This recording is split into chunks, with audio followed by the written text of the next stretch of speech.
pag ganito ang kasama mo, sobrang kulit. Ewan ko lang kung maging masaya pa yung pamamasyal nyo. Ayan. Dahil may sipon daw siya, kailangan lagyan ng tissue yung kanyang ilong. Ayan. Sinalpak nga naman. Dito kami ngayon sa Star Mall Crossing. Dumaan kami dito habang ang tungo namin ay sa Pabella. Yan malapit sa may City Hall ng Mandaluyong. Ay maaga pa naman, kaya naisipan namin mamasyal muna sa Star Mall.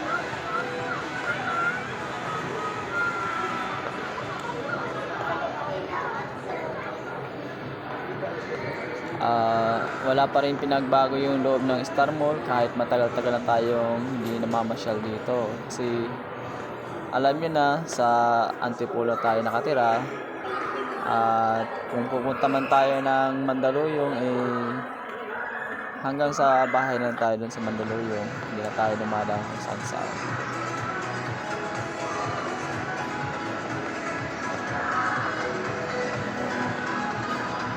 Dito nung high school pa ako, pupunta ako dito kapag araw ng Sunday o Saturday. Masyal. Yung ginagawa namin dyan ng mga barkada ko dati,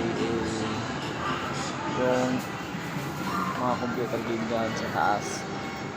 Nakalugit pala yan dun sa may bandang 4th floor Star Mall.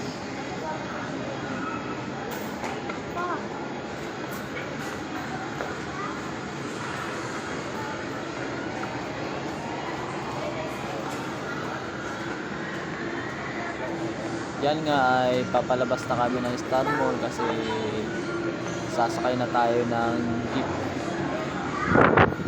Ang sasakyan natin ng jeep ay yung papuntang Kalintong at bababa tayo dun sa may Bebe Pebrero o kaya sa Acacia.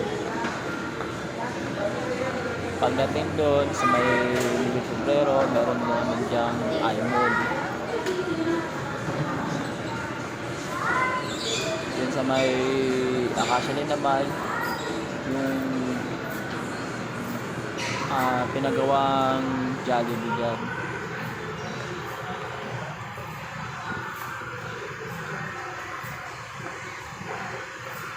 Yan nga yung bunso ko, ayan, nauna pa siya. Akala niya, alam niya yung daan.